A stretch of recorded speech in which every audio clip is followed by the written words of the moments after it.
Welcome to All About Billings. We are a show dedicated to discovering the people who make Billings a great place to work and live. We will interview local business people, entrepreneurs, artists, entertainers, and community leaders and learn from their successes, their failures, and their connection to Billings. I'm your host, Nancy Brook, broker and owner at Billings Best Real Estate. And today our guest is Jim Thompson. Now, I've known Jim a lot of years, way back when you used to work out at the Racket Club. You were training there with Greg Monaco. Correct. Jim is the owner of Thompson Fitness. He's been a personal trainer since 1992. That's a long time. In Billings. In Billings, and you're a world-class powerlifter. He also is the state chairman of the American Powerlifting Organization, a new weightlifting organization across the United States. And he's a board member of Mark Divine Courage Foundation, which I'm excited to learn more about. So Awesome. Welcome, Jim. Thank you. Great to have you here. Yeah, great to be here. Well, let's just start from the beginning. Now, you said you've been in Billings for quite a few years. You're a native of Wyoming. What brought you to Billings to begin with? So I actually moved here for a job. A.J. Bone at the used to be the Billings Athletic Club. Right. Took a chance and hired me as a trainer. Okay. And just kind of took me under his wing, was my mentor, and just it stuck. So were you into lifting before you moved to Billings? Yeah. So I was a trainer in Wyoming. Just little. I was in Cody at the time. Okay. I'm originally from Du Bois. Okay. Lived in Cody, was river guide and stuff, and was trying to, get the training thing going. More people in Billings, better opportunity, so moved up here. So what made you interested in weightlifting to begin with? So when I graduated high school, I weighed 135 pounds. Wow. Same height as I am now, about 6'1". Okay. And wanted to play basketball. Walked on to the Central Wyoming College in Riverton. Made the team, but the coach said you got to get bigger. Right. So I started lifting, and it was funny because I was born and raised on a ranch, and loading hay and stuff all the time. You'd think that would have beefed me up, but I just had a hollow leg I could just eat and wouldn't gain any weight.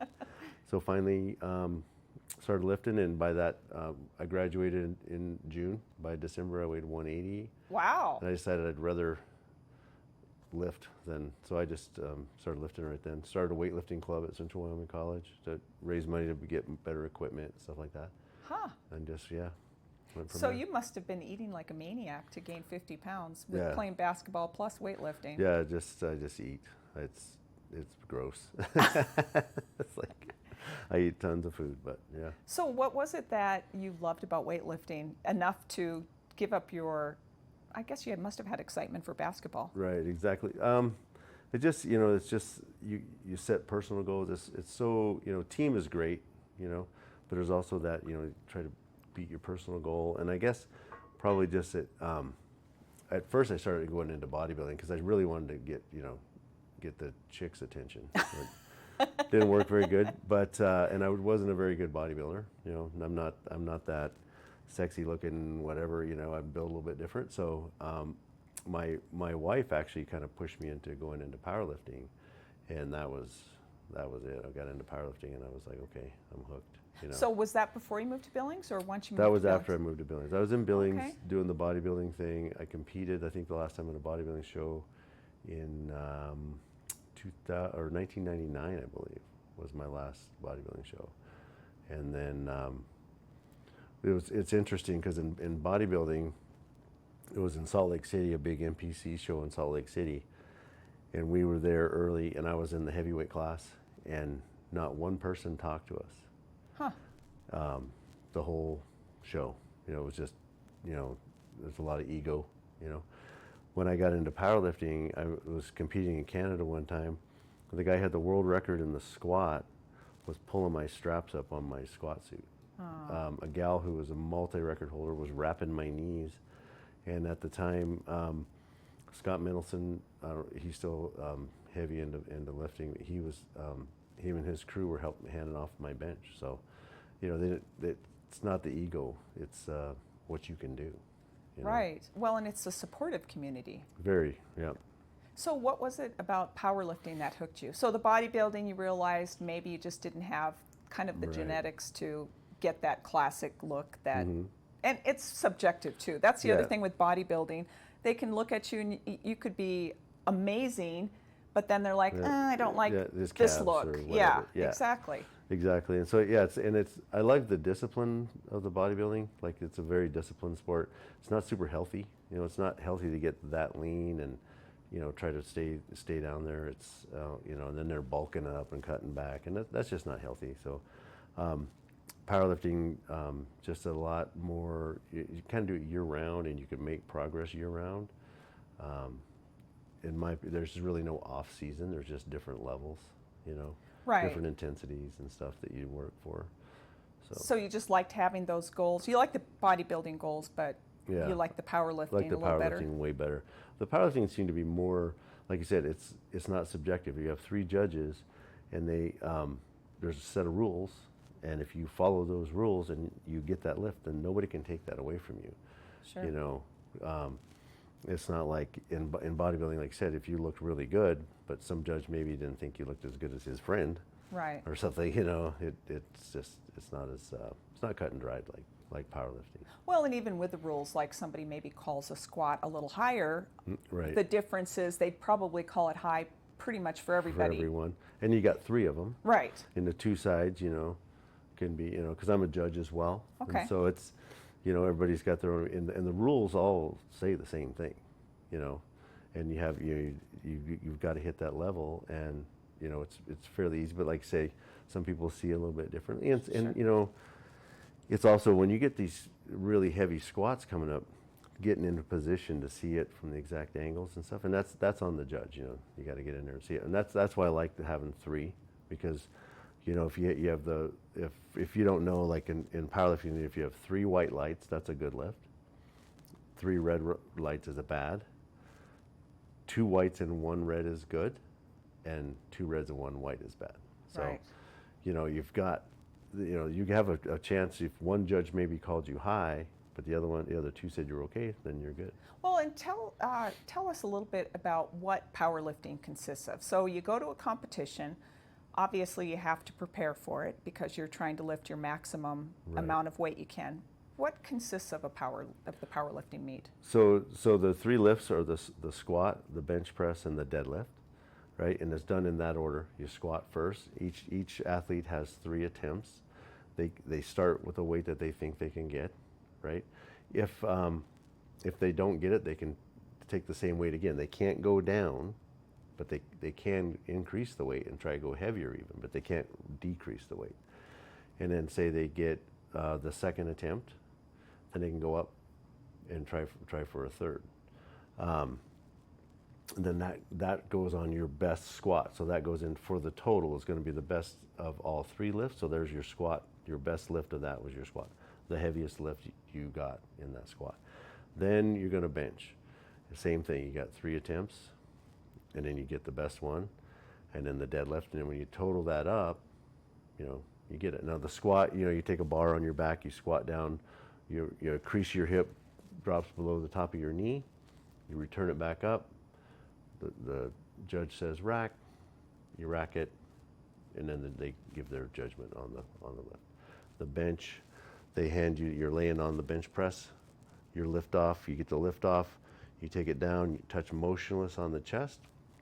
The head judge yells press it up to a lockout, then they say rack, and then you make a bona fide effort to take it back to the rack. That's a good lift. The deadlift is sort of an easier one to judge. The bar's loaded, judge is standing with their hand up, or sitting there with their hand up. You lift it up to what you consider to be a lockout. You let it down under control. If you drop the bar, it's no good. There's all kinds of technical stuff, but you just set it down under control when the judge says down. You set it down under control, and then the best of the 3, this best squat, this best bench, and the best deadlift goes to the total. And then you can get against, you can have best lifter, you can be age, you have coefficients. Right. And so it's kind of nice, it kind of gets everybody to kind of, for the best lifter, it's kind of together. Versus, sometimes the guy that lifted the most weight doesn't necessarily be the best lifter.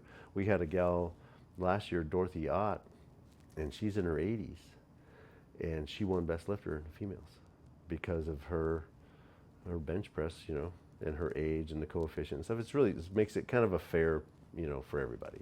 Well, and so when you're not competing anymore, but when you were Right. competing, you hit world-class level. Right. So how did you get there? So that really just consistency, just working out, eating like a beast, working out, and following the program. I follow a lot of West Side. A lot of people follow West Side Barbell. Louis Simmons, who was kind of the godfather of powerlifting in the United States, passed away recently. But you just follow a template. If you just, I always call it plan the flight and fly the plan. So you want to set up your program and follow it for a 12-week cycle and see where you end up, and you do that enough times for you to figure out what works and what doesn't for you. Right, right. And you just keep going and going, and pretty quick you get as strong as you can be. Well, you were a lot bigger when Right. you were competing. Yeah, the most I weighed was up 315. Wow. From 135? Yeah, to 315, and Wow. now I'm back in that 230, 240 range, which is a lot more comfortable for me. Right. I wear a size 9 shoe, and so walking around at 315 with a size 9 foot was zero fun. So.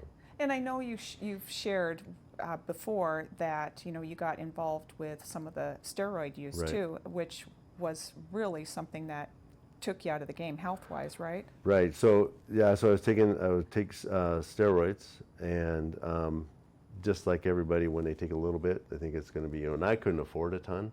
Right. I was taking maybe 3 cc's of one drug, some sort of a testosterone derivative, once every 7 or maybe twice every 10 days. And I know guys that are taking 5 different drugs, 3 cc's of each, 7 days a week. And their constitution, their intestines and stuff handled that. Mine did not. I grew a tumor on my liver that was the size of a softball, and then it ruptured, and I started bleeding internally. I bled into the sac around the liver, so I had a hematoma the size of a basketball on my liver. And when they went into surgery, they had to cut me in half, from here to here. And when they opened me up, the surgeon actually said the blood hit the ceiling in the OR.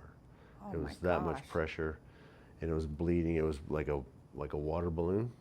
And there was 2 really great surgeons, John Craig and Paul Gramalis. They reached in, got the bleeder, and I went through 18 units of blood in less than 5 minutes. Oh my gosh. Well, you could have died from that. Yeah, it was close. And I was freaking out about it. I went to talk to John Craig later, and he goes, "Oh, we had about 4 minutes." They're really calm and cool, but Well, and I know Yeah. you've talked to a lot of youth about staying away from steroids. exactly, yeah. I used to speak to the schools, like Right. through it was called the SOARS program, Students Organized Against Risks. And I think that program sort of went away, but yeah. And I've had kids come up to me later, said that really, I was thinking about it, kind of changed me, it changed my attitude towards it a little bit and stuff. So, hopefully keep people from going. And then any national records that I set after that. So I Really? I was not gonna let it become like, well, he used to, the only reason he was strong is because he did this. Right. I lifted more after this happened than before. And I just had to become much more diligent on what I ate, how I trained, Rest. recovery, Yes. You because that's probably- one thing I yeah. could say for a positive that steroids did was, the only thing I could say positive that they did for me was they helped me recover just a tiny bit faster Okay. than if I wasn't on them. So I just had to take those things into consideration. And I think I ended up in competition, I ended up squatting 820, Wow. benching like 565, and I think I pulled 730 in a meet. The bench I'm not good at. The squat and the deadlift were records for quite a while. Of course, they've all been broken. It's Sure. the nature of the business, right? In the gym, you always have bigger lifts in the gym. I've squatted 985 in the gym and pulled like 820. So bench is still not worth mentioning that much, but anyway, yeah. So that was my main goal, was to after this all happened, was to let people prove to people that you can do it without it. Well, that's so. really inspiring. I had no idea that you set records after yeah, all of that. all of them were after. I never set a single record while I was on anything. Wow. Yeah, and I think it was just a matter of just time-wise. Just I had to wait. It took me a while to get back to where I could even. They said I'd never lift again. Put all your trophies up because that's it. And so I was like, that's not going to happen. Well, and I know you work with a lot of people locally who are either looking to get into shape. You work with powerlifters. What is it about working with people that kind of keeps you going? Because you've done this for a lot of years now. Yeah. I love the process of. I love to see people come in and find out they can do so much more than they thought they could. Right. And also, I like doing a lot of rehab work. Like people come in with maybe a back that's been bothering them for a long time, and I've been doing this for a long time. So through that time, I kind of know what we can do to help those things, right? You also know when to say you need to go see a doctor. Right. But there are things you can do, and people are like, I've been to the chiropractor, I've been this, that, and that's the only thing that's ever helped me. So that's rewarding for sure. I train anywhere from, like I had a group last night, I think they were 8 years old and up to like 14, 15. And then I'll train clear up to, I think my oldest client right now is like 88. Oh my gosh, an 88-year-old weight training. Just through. That's amazing. And that's awesome. important. It's super important so for them important. to do, yeah. And they're deadlifting, they're doing whatever. Well, and you hear about a lot of people when they get older having falls, and why is that? Well, their muscles aren't probably as strong as they used to be. They don't have the balance, and yeah, and we do a ton of balance work. Like, right. I feel like that's since the baby boomers are getting in that age where that's going to be one of the biggest things is teaching balance and staying, using your toes and staying in that range, and it'll help people a ton with keeping from falling, because falling's not fun at any age, and it's it could be life changing, so. Well, and you are gearing up for a big meet coming up. Right. Yeah, so we have the A.P.O. Nationals. It's the American Powerlifting Organization Nationals. First time Nationals has ever been in Billings. It's our first Nationals. We're a fairly new organization made up of people that have been involved in other organizations for years and years, and we decided that we want to be the organization for the lifter, by the lifter, right? So we have people like one of our board chair gals is coming from Minnesota. She's 62 years old, 160 pounds, and she's going to deadlift 500 pounds. I mean, she's the real deal. So it's cool to see your board still competing. Right. Right, and not just a bunch of grumpy old guys out there trying to make it work. These people are really good, and it's pretty diverse. We've got females, male, everybody from different age groups and stuff, and I think it works really well. So tell us the date. So it's Friday, Saturday, Sunday, and the date so it's is June 21st, 22nd, 23rd. Okay. Yep. And so people can come and watch if they're interested. Yeah, come and watch, come and see what it's about. It's $10 at the gate. I'm going to have door prizes, so you'll save your ticket. You might win something fun. And then the Friday, we're doing Masters Men, which is, in that 40-year-old range and up, And then also single lift men. So if they do just a bench or deadlift only, they're going to be on that Friday. And that's going to be a little shorter day. Then on Saturday, it's going to be all women and our Special Olympics kids, which is awesome. That's worth seeing. Some of the most impressive lifts I've ever seen have been done by women and Special Olympics. So it's a great day. Saturday's going to be awesome. It's going to be a little bit longer day. There's going to be 3 flights, right? And then on Sunday, that's going to be the heavy hitters are coming in. We got, potential 900-pound bench presses, things like that going on. We got some big squats. Wow. All the open guys, and then the teen and junior men. So, yeah, that's going to be a big day as well. Well, and what inspires you to put this together? Because you've done this for a lot of years. You were involved with Big Sky State Games, and then you did it for another organization here. Mm-hmm. Because it's a lot of work, right? It's a ton of work. Yeah. A lot of time involved. But I always put on the this year I'm not putting on the Chris Carlin Memorial. My training partner, Chris Carlin, who passed away, he really kind of brought me up in powerlifting, and so I kind of want to give back in a way. I think powerlifting has helped me in my business life. It's helped me, just mentally, and I just want to give back to the sport, because and I think that's what it takes. It takes people that are willing to sacrifice their time a little bit in order to keep it going. Because if people just kind of used it for what it's worth and then kind of walked away, things would cease to exist, right? So, and I think powerlifting is kind of making a big resurgence.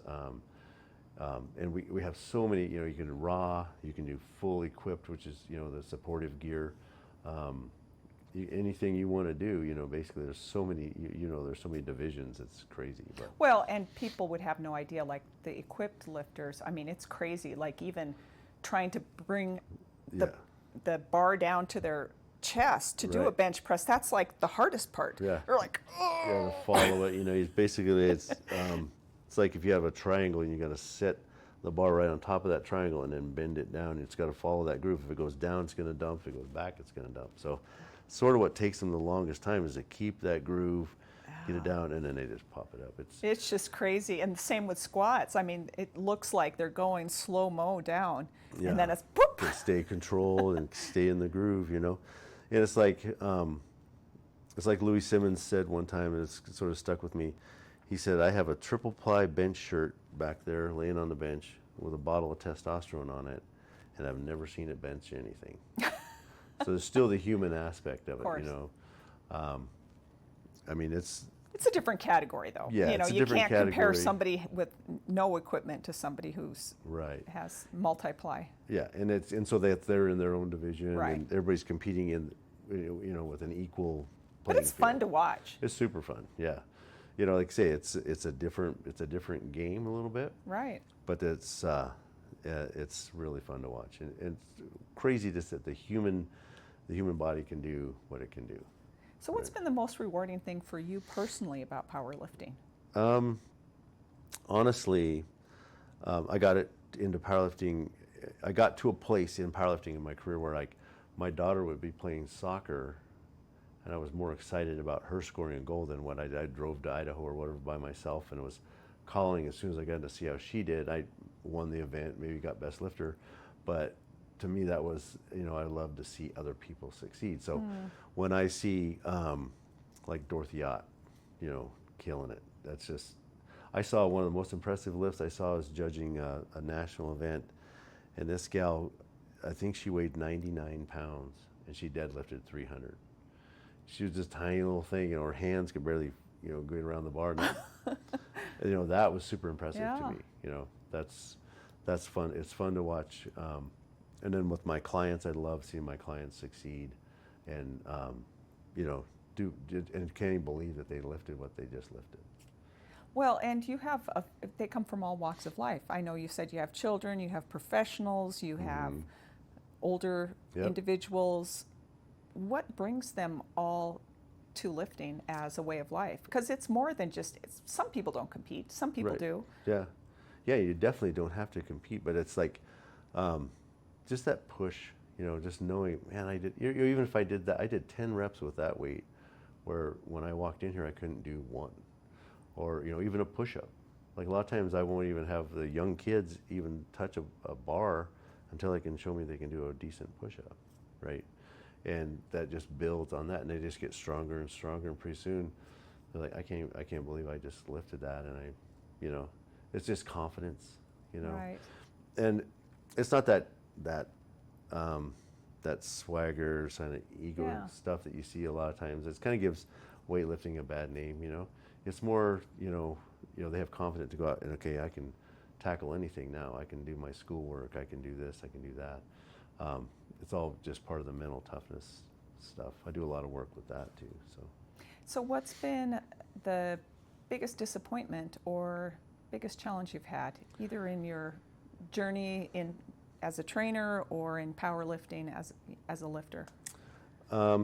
So probably the worst thing about my journey was that in order, I was on the steroids and all that stuff. I was basically stealing from my family, and you can't ever take that back. I mean, I would use that money that my kids could have had a better bike, or we could have lived in a better house, but here I am using it selfishly to purchase illegal drugs, because you can't just, they're easier to get now probably than they were back then, but Sure. I was going through in Mexico, Wow. and getting them from that avenue, but basically stealing money from my family. And you have to look at yourself in the mirror every day and say, you got to try to forgive yourself for those kinds of things, but Sure. it's still there. You just got to remember them. Right. So that's probably the worst. And having to, it was sort of like a big monkey off my back where I could say, oh, finally, when it all came down and I got sick and Yeah. had my issues, I could let it go, and I'm like, yeah, this is me. This is really who I am, and then try to build it. And I had people walk away, which is great. That's fine, Right.